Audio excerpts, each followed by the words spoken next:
ನಮಸ್ತೆ ಯೋಗೀಸ್, ಹೇಗಿದ್ದೀರಾ ಎಲ್ಲರೂ?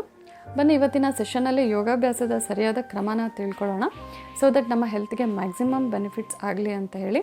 ಮತ್ತು ಈ ಒಂದು ಯೋಗಾಸನಗಳು, ಪ್ರಾಣಾಯಾಮಗಳು, ಧ್ಯಾನ, ಸೊ ಇದರ ಮಧ್ಯೆ ಏನು ಡಿಫ್ರೆನ್ಸ್ ಇದೆ, ವ್ಯತ್ಯಾಸ ಇದೆ ಅಂತ ಕೂಡ ನಾನು ಇವತ್ತಿನ ಸೆಷನ್ನಲ್ಲಿ ತಿಳಿಸ್ತೀನಿ.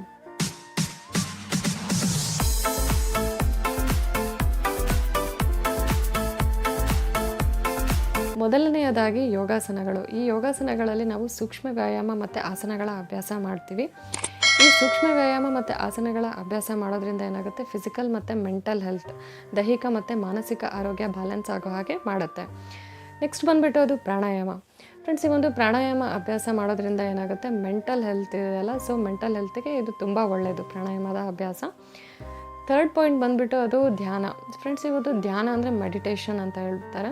ಈ ಒಂದು ಧ್ಯಾನ ಮಾಡೋದ್ರಿಂದ ಏನಾಗುತ್ತೆ, ಇದು ನಮಗೆ ಆಧ್ಯಾತ್ಮಿಕವಾಗಿ ಬೆಳವಣಿಗೆ ಮಾಡೋದಲ್ಲದೆ ಸೊ ಮಾನಸಿಕವಾಗಿ ಕೂಡ ತುಂಬ ಸ್ಟ್ರಾಂಗ್ ಆಗೋ ಹಾಗೆ ಮಾಡುತ್ತೆ.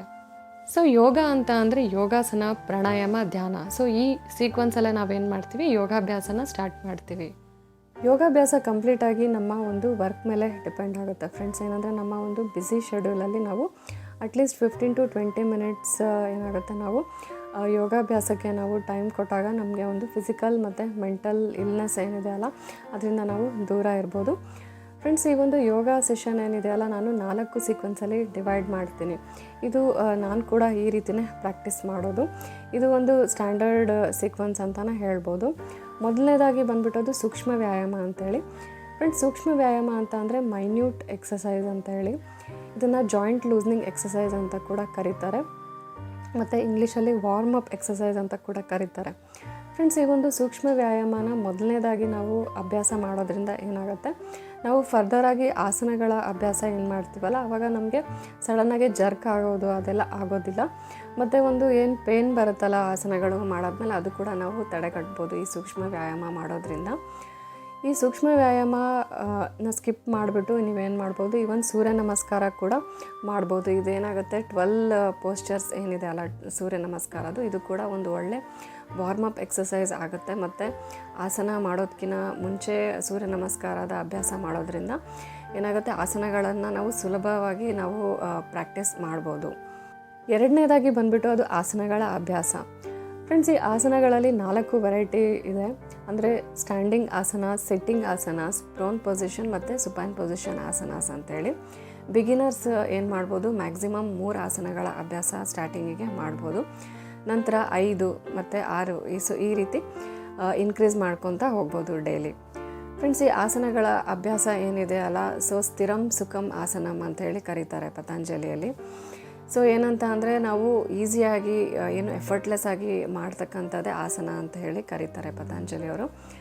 ಈ ಒಂದು ಆಸನಗಳ ಅಭ್ಯಾಸ ಏನಿದೆ ಅಲ್ಲ ಫ್ರೆಂಡ್ಸ್, ಅದನ್ನು ಕರೆಕ್ಟಾಗಿ ಅದು ಆ ಒಂದು ಪೋಸ್ಚರ್ ಏನಿದೆ ಅಲ್ಲ, ಆ ಒಂದು ಪರ್ಟಿಕ್ಯುಲರ್ ಅಲೈನ್ಮೆಂಟಲ್ಲೇ ಪ್ರಾಕ್ಟೀಸ್ ಮಾಡೋದ್ರಿಂದ ಏನಾಗುತ್ತೆ, ಮ್ಯಾಕ್ಸಿಮಮ್ ಬೆನಿಫಿಟ್ಸ್ ಆಗುತ್ತೆ. ಥರ್ಡ್ ಪಾಯಿಂಟ್ ಬಂದುಬಿಟ್ಟು ಅದು ಪ್ರಾಣಾಯಾಮ ಫ್ರೆಂಡ್ಸ್. ಸೊ ಪ್ರಾಣಾಯಾಮ ಅಂತಂದರೆ ನಾವು ಬ್ರೆತ್ನ ಕಂಟ್ರೋಲ್ ಮಾಡ್ತೀವಿ, ಸೊ ಅದಕ್ಕೆ ಪ್ರಾಣಾಯಾಮ ಅಂತ ಹೇಳಿ ಕರೀತಾರೆ. ಸೊ ಬಿಗಿನರ್ಸ್ ಯೋಗಾಸನನ ಅಭ್ಯಾಸ ಮಾಡೋರು ಏನು ಮಾಡ್ಬೋದು, ಈ ಒಂದು ಪ್ರಾಣಾಯಾಮ ಮ್ಯಾಕ್ಸಿಮಮ್ 3 ಪ್ರಾಣಾಯಾಮನ ಮಾಡಲಿಕ್ಕೆ ಟ್ರೈ ಮಾಡಿ. ಅಂದರೆ ಏನು ಮಾಡಬೇಕಾಗತ್ತೆ, ಫಾಸ್ಟ್ ಫೇಸಿಂದ ಸ್ಲೋ ಫೇಸ್ಗೆ ಮೂವ್ ಆಗಬೇಕಾಗತ್ತೆ. ಫ್ರೆಂಡ್ಸ್, ಈ ಪ್ರಾಣಾಯಾಮದಲ್ಲಿ ಫಾಸ್ಟ್ ಫೇಸ್ ಪ್ರಾಣಾಯಾಮಸ್ ಅಂದರೆ ಕಪಾಲಭಾತಿ ಆಗಿರ್ಬೋದು ಮತ್ತು ಭಸ್ತ್ರಿಕಾ ಆಗಿರ್ಬೋದು, ಇದೆಲ್ಲ ಫಾಸ್ಟ್ ಫೇಸ್ ಪ್ರಾಣಾಯಾಮ. ಮತ್ತು ಸ್ಲೋ ಫೇಸ್ ಪ್ರಾಣಾಯಾಮ ಅಂತ ಅಂದರೆ ಅದು ಅನುಲೋಮ ವಿಲೋಮ ಪ್ರಾಣಾಯಾಮ, ನಾಡಿ ಶೋಧನ ಪ್ರಾಣಾಯಾಮ. ಇದು ಏನಾಗುತ್ತೆ, ಸ್ಲೋ ಫೇಸ್ ಪ್ರಾಣಾಯಾಮ ಆಗುತ್ತೆ. ಸೊ ನಾವು ಫಾಸ್ಟ್ ಫೇಸಿಂದ ಸ್ಲೋ ಫೇಸ್ ಪ್ರಾಣಾಯಾಮಕ್ಕೆ ನಾವು ಮೂವ್ ಆಗ್ತೀವಿ. ಸೊ ಬಿಗಿನರ್ಸ್ ಏನು ಮಾಡ್ಬೋದು, ಮ್ಯಾಕ್ಸಿಮಮ್ 3 ಪ್ರಾಣಾಯಾಮದ ಅಭ್ಯಾಸ ಮಾಡ್ಬೋದು. ಅಂದರೆ ಮೊದಲನೇದಾಗಿ ನೀವು ಕಪಾಲಭಾತಿ ಮಾಡ್ತೀರಾ ಅಂತ ಅಂದ್ಕೊಳ್ಳಿ. ಸೊ ಕಪಾಲಭಾತಿ ಆದಮೇಲೆ ನೀವು ಭಸ್ತ್ರಿಕಾ ಮಾಡ್ತೀರಾ, ನೆಕ್ಸ್ಟು ಅನುಲೋಮ ವಿಲೋಮದಲ್ಲಿ ಎಂಡ್ ಮಾಡ್ತೀರಾ. ಸೊ ಈ ರೀತಿ ಫಾಸ್ಟಿಂದ ಸ್ಲೋ ಫೇಸ್ಗೆ ನೀವು ಪ್ರಾಣಾಯಾಮದ ಅಭ್ಯಾಸ ಮಾಡ್ಕೋಬೇಕಾಗತ್ತೆ.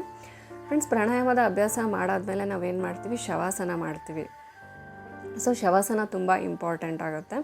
ಶವಾಸನ ಮಾಡ್ತೀವಿ ಅಥವಾ ಓಂಕಾರ ಉಚ್ಚಾರಣೆ ಮಾಡ್ತೀವಿ, ಈವನ್ ಕುಂಭಕ ಅಂತ ಹೇಳಿ ಕೂಡ ಇದು ಕೂಡ ಪ್ರಾಕ್ಟೀಸ್ ಮಾಡ್ತೀವಿ. ಸೊ ನೀವು ಡೈಲಿ ಏನು ಮಾಡ್ಬೋದು ಫ್ರೆಂಡ್ಸ್, ಈ ಒಂದು ಪ್ರಾಣಾಯಾಮದ ನಂತರ ನೀವು ಶವಾಸನ 1 ಡೇ ಮಾಡಿ, ಸೆಕೆಂಡ್ ಡೇ ಏನು ಮಾಡಿ ನೀವು ಓಂಕಾರ ಅಭ್ಯಾಸ ಮಾಡಿ, ನೆಕ್ಸ್ಟ್ ಡೇ ಬನ್ನಿ ಕುಂಭಕ ಪ್ರಾಕ್ಟೀಸ್ ಮಾಡ್ಬೋದು. ಸೊ ಈ ರೀತಿ ನೀವು ಚೇಂಜ್ ಮಾಡ್ಕೋತಾ ಡೈಲಿ ನೀವು ಪ್ರಾಕ್ಟೀಸ್ ಮಾಡ್ಕೋಬೋದು. ಫೋರ್ತ್ ಪಾಯಿಂಟ್ ಬಂದುಬಿಟ್ಟು ಫ್ರೆಂಡ್ಸ್, ಅದು ಧ್ಯಾನ, ಮೆಡಿಟೇಷನ್. ಫ್ರೆಂಡ್ಸ್, ಈ ಒಂದು ಧ್ಯಾನ ಕೂಡ ಏನಾಗುತ್ತೆ, ಮ್ಯಾಕ್ಸಿಮಮ್ ಬೆನಿಫಿಟ್ ಆಗುತ್ತೆ ನಮಗೆ. ಒಂದು ಒಂದು ಶಾಂತತೆ ತರುತ್ತೆ ಮತ್ತು ಒಂದು ರಿಲ್ಯಾಕ್ಸೇಷನ್ ಕೊಡುತ್ತೆ ನಮ್ಮ ಬಾಡಿಗೆ. ಇದು ಕೂಡ ನಾವೇನು ಮಾಡ್ತೀವಿ, ಪ್ರಾಣಾಯಾಮದ ನಂತರ ಧ್ಯಾನನ ಅಭ್ಯಾಸ ಮಾಡ್ತೀವಿ. ಬನ್ನಿ ಫ್ರೆಂಡ್ಸ್, ಈಗ ನಾನು ಕೆಲವು ಟಿಪ್ಸ್ಗಳನ್ನು ನಾನು ನಿಮಗೆ ಹೇಳ್ತೀನಿ. ಇದನ್ನು ನೀವು ಫಾಲೋ ಮಾಡಿ. ಇದನ್ನು ಕೆಲವು ರೂಲ್ಸ್ ಅಂತಲೇ ಅನ್ಕೋಬೋದು ಯೋಗಾಭ್ಯಾಸನ ಸ್ಟಾರ್ಟ್ ಮಾಡೋದಕ್ಕಿಂತ ಮುಂಚೆ. ಇದನ್ನು ನೀವು ಫಾಲೋ ಮಾಡಿದ್ರೆ ಏನಾಗುತ್ತೆ, ನಿಮಗೆ ಮ್ಯಾಕ್ಸಿಮಮ್ ಹೆಲ್ತ್ ಬೆನಿಫಿಟ್ಸ್ ದೊರಕುತ್ತೆ. ಫ್ರೆಂಡ್ಸ್, ಮೊದಲನೇದಾಗಿ ಬಂದುಬಿಟ್ಟು ಯಾವಾಗ ಯೋಗಾಭ್ಯಾಸ ಮಾಡಬೇಕು ಅಂತೇಳಿ ಒಂದು ಕನ್ಫ್ಯೂಷನ್ ಇರುತ್ತೆ.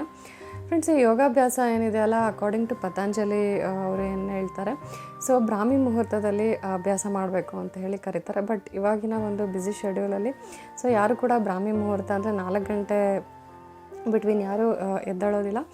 ಸೊ ಏನು ಮಾಡಬೇಕಾಗುತ್ತೆ, ಇದನ್ನು ನಾವು ಯಾವಾಗ ಎದ್ದೇಳ್ತೀವಲ್ಲ ಫ್ರೆಂಡ್ಸ್, ಆವಾಗ ಫ್ರೆಶನ್ ಅಪ್ ಆಗಿಬಿಟ್ಟು ನಾವು ಯೋಗಾಭ್ಯಾಸನ ನಾವು ಸ್ಟಾರ್ಟ್ ಮಾಡ್ಕೋಬೋದು. ಸೆಕೆಂಡ್ ಪಾಯಿಂಟ್ ಬಂದುಬಿಟ್ಟು ಫ್ರೆಂಡ್ಸ್, ಏನಾದರೂ ನಾವು ಯೋಗಾಭ್ಯಾಸದ ಟೈಮಲ್ಲಿ ನಾವು ತಿನ್ನಬೇಕಾ ಬೇಡ ಅಂತೇಳಿ ಇದು ಕೂಡ ಕನ್ಫ್ಯೂಷನ್ ಇರುತ್ತೆ. ಫ್ರೆಂಡ್ಸ್, ಏನಂತ ಅಂದರೆ ನಾವು ಯೋಗಾಭ್ಯಾಸದ ಟೈಮಲ್ಲಿ ನಮ್ಮ ಹೊಟ್ಟೆ ಖಾಲಿ ಇರಬೇಕಾಗತ್ತೆ. ಅಂದರೆ ಎಂಟಿ ಸ್ಟಮಕಲ್ಲಿ ಅಷ್ಟೇ ನಾವು ಯೋಗಾಭ್ಯಾಸ ಮಾಡಬೇಕಾಗತ್ತೆ. ಸೊ ಅದಕ್ಕೆ ಏನು ಮಾಡಬೇಕು, ನಾವು ಈಗ ಊಟ ಮಾಡಿದ್ದೀವಿ ಅಂತ ಅಂದ್ಕೊಳ್ಳಿ. ಸೊ ಈಗ ಊಟ ಮಾಡಿದರೆ 3 to 4 hours ಗ್ಯಾಪ್ ತೊಗೊಳ್ಳಿ. ಅದಾದಮೇಲೆ ನೀವು ಯೋಗಾಭ್ಯಾಸ ಸ್ಟಾರ್ಟ್ ಮಾಡ್ಬೋದು. ಈಗ ಬ್ರೇಕ್ಫಾಸ್ಟ್ ಅಂತ ಅಂದ್ಕೊಳ್ಳಿ. ಸೊ ಬ್ರೇಕ್ಫಾಸ್ಟ್ ಅಂತ ಅಂದರೆ ಮ್ಯಾಕ್ಸಿಮಮ್ 1 hour. ಮ್ಯಾಕ್ಸಿಮಮ್ 1 hour ತನಕ ಬ್ರೇಕ್ ತೊಗೊಳ್ಳಿ. ನಂತರ ನೀವು ಯೋಗಾಭ್ಯಾಸ ಮಾಡ್ಬೋದು. ಈಗ ಲೈಟ್ ಜ್ಯೂಸಸ್ ಇರ್ಬೋದು ಅಥವಾ ಹಣ್ಣು ತಿಂದಿರ್ಬೋದು ನೀವು. ಸೊ ಅದಕ್ಕೆ ಏನಾಗುತ್ತೆ, 1/2 hour, 3/4 ಗಂಟೆ ಸಾಕು. ಸೊ ಈ ಗ್ಯಾಪ್ನಲ್ಲಿ ಏನು ಮಾಡ್ಬೋದು ನೀವು, ಸೊ ಈ ಗ್ಯಾಪ್ ಆದ ನಂತರ ನೀವು ಯೋಗಾಭ್ಯಾಸನ ಸ್ಟಾರ್ಟ್ ಮಾಡ್ಬೋದು. ಸೊ ನಾವು ಹೊಟ್ಟೆ ಫುಲ್ ಇದ್ದಾಗ ನಾವು ಯೋಗಾಭ್ಯಾಸನ ಯಾವತ್ತೂ ಮಾಡಬಾರ್ದು. ಏಕೆಂದರೆ ನಮಗೆ ಒಂದು ಏನಾಗುತ್ತೆ, ನಮ್ಮ ದೇಹದಲ್ಲಿ ಮೆಟಬಾಲಿಸಮ್ ಆಗ್ತಾ ಇರುತ್ತೆ. ಸೊ ನಮ್ಮ ಫುಡ್ ಏನಾಗುತ್ತೆ, ಅದು ನಮ್ಮ ಆಹಾರ ಜೀರ್ಣಕ್ರಿಯೆ ಪ್ರೋಸೆಸ್ಸಲ್ಲಿರುತ್ತೆ. ಸೊ ಅದನ್ನು ನಾವೇನು ಮಾಡ್ತೀವಿ, ಯೋಗಾಭ್ಯಾಸ ಮಾಡಿದಾಗ ಏನಾಗುತ್ತೆ, ಆ ಒಂದು ಹೀಟ್ ಇದೆ ಅಲ್ಲ, ಅದು ಡಿಸ್ಟ್ರಿಬ್ಯೂಟ್ ಆಗಿಬಿಡುತ್ತೆ. ಮತ್ತು ಏನಾಗುತ್ತೆ, ಅದು ಅಜೀರ್ಣ ಆಗ್ಬೋದು ಅಥವಾ ಹೊಟ್ಟೆ ನೋವು ಆಗಿರ್ಬೋದು. ಸೊ ಬೇರೆ ಆದಂತಹ ಏನಾಗುತ್ತೆ, ಇಂಡೈಜೆಷನ್ಗೆ ಅದು ಕಾರಣ ಆಗುತ್ತೆ. ಸೊ ನಾವು ಯಾವತ್ತೂ ಕೂಡ ಹೊಟ್ಟೆ ಫುಲ್ ಇದ್ದಾಗ ನಾವು ಯೋಗಾಭ್ಯಾಸನ ಮಾಡಬಾರ್ದು. ಥರ್ಡ್ ಪಾಯಿಂಟ್ ಬಂದುಬಿಟ್ಟು, ನಾವು ಈವ್ನಿಂಗ್ ಟೈಮಲ್ಲಿ ಅಂದರೆ ಸಾಯಂಕಾಲ ಪ್ರಾಕ್ಟೀಸ್ ಮಾಡಬೇಕಾ ಬೇಡ ಅಂತ ಹೇಳಿಬಿಟ್ಟು. ಫ್ರೆಂಡ್ಸ್, ಏನಂದರೆ ನಾವು ಈವ್ನಿಂಗ್ ಟೈಮಲ್ಲಿ ಕೂಡ ನಾವು ಪ್ರಾಕ್ಟೀಸ್ ಮಾಡ್ಬೋದು ಈ ಯೋಗಾಭ್ಯಾಸನ. ಬಟ್ ಏನಂದರೆ ನಾವು ಕಪಾಲಭಾತಿ ಮತ್ತು ಭಸ್ತ್ರಿಕಾ ಪ್ರಾಣಾಯಾಮ ಏನಿದೆ ಅಲ್ಲ, ಅದನ್ನು ಅವಾಯ್ಡ್ ಮಾಡ್ತೀವಿ. ಸೊ ಈ 2 ಪ್ರಾಣಾಯಾಮಗಳನ್ನು ಅವಾಯ್ಡ್ ಮಾಡಿಬಿಟ್ಟು ನಾವು ಬೇರೆ ಆದಂತಹ ಆಸನಗಳಾಗಿರ್ಬೋದು, ಧ್ಯಾನ ಆಗಿರ್ಬೋದು, ಓಂಕಾರ ಉಚ್ಚಾರಣೆ, ಸೊ ಈ ಅಭ್ಯಾಸಗಳನ್ನು ನಾವು ಖಂಡಿತ ಪ್ರಾಕ್ಟೀಸ್ ಮಾಡ್ಬೋದು. ಫೋರ್ತ್ ಪಾಯಿಂಟ್ ಬಂದುಬಿಟ್ಟು ಫ್ರೆಂಡ್ಸ್, ಅದು ಸ್ನಾನ ಮಾಡಬೇಕೋ ಬೇಡ ಅಂತ ಹೇಳಿಬಿಟ್ಟು. ಫ್ರೆಂಡ್ಸ್, ಏನಂದರೆ ಈ ಯೋಗಾಭ್ಯಾಸ ಮಾಡಬೇಕು ಅಂತ ಅಂದಾಗ ಕಂಪಲ್ಸರಿ ಸ್ನಾನ ಮಾಡಬೇಕು ಅಂತ ಹೇಳಿ ಖಂಡಿತ ಏನಿಲ್ಲ.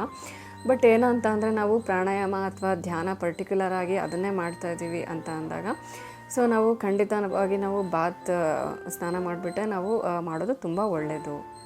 ಫಿಫ್ತ್ ಪಾಯಿಂಟ್ ಬಂದುಬಿಟ್ಟು ಫ್ರೆಂಡ್ಸ್, ನಾವೇನು ಮಾಡಬೇಕಾಗುತ್ತೆ, ಯೋಗಾಭ್ಯಾಸದ ನಂತರ ಅಟ್ಲೀಸ್ಟ್ 30 minutes ತನಕನಾದರೂ ನಾವು ಬ್ರೇಕ್ ತೊಗೊಂಡಾದ್ಮೇಲೆ ನಾವು ಏನಾದರೂ ಆಹಾರ ಅಥವಾ ನೀರನ್ನ ಸೇವನೆ ಮಾಡಬೇಕಾಗುತ್ತೆ. ಈ ಒಂದು ರೂಲ್ಸ್ಗಳೇನಿದೆ ಅಲ್ಲ ಫ್ರೆಂಡ್ಸ್, ಇದು ನಮ್ಮ ಒಂದು ಸೇಫ್ಟಿಗೋಸ್ಕರ ಮತ್ತು ನಾವೇನು ಯೋಗಾಸನಗಳನ್ನು ನಾವು ಮಾಡ್ತೀವಲ್ಲ ಅದರ ಒಂದು ಮ್ಯಾಕ್ಸಿಮಮ್ ಬೆನಿಫಿಟ್ ನಮ್ಮ ದೇಹಕ್ಕೆ ದೊರೆಯಲಿಕ್ಕೋಸ್ಕರ ಅಷ್ಟೇ. ಹೋಪ್ ನಿಮಗೆ ಈ ಒಂದು ವಿಡಿಯೋ ಇಷ್ಟ ಆಗಿದೆ ಅಂತ ಹೇಳಿ ಭಾವಿಸ್ತೀನಿ. ಏನಾದರೂ ಡೌಟ್ಸ್ ಇದ್ದರೆ ನೀವು ನನಗೆ ಕಮೆಂಟ್ ಸೆಕ್ಷನಲ್ಲಿ ಕೇಳ್ಬೋದು. ನಿಮಗೆ ಮತ್ತೆ ಇನ್ನೊಂದು ಟಾಪಿಕ್ನೊಂದಿಗೆ ನಾನು ನಿಮಗೆ ಮತ್ತೆ ಭೇಟಿ ಆಗ್ತೀನಿ. ಅಲ್ಲಿಯವರೆಗೂ ನಮಸ್ತೆ.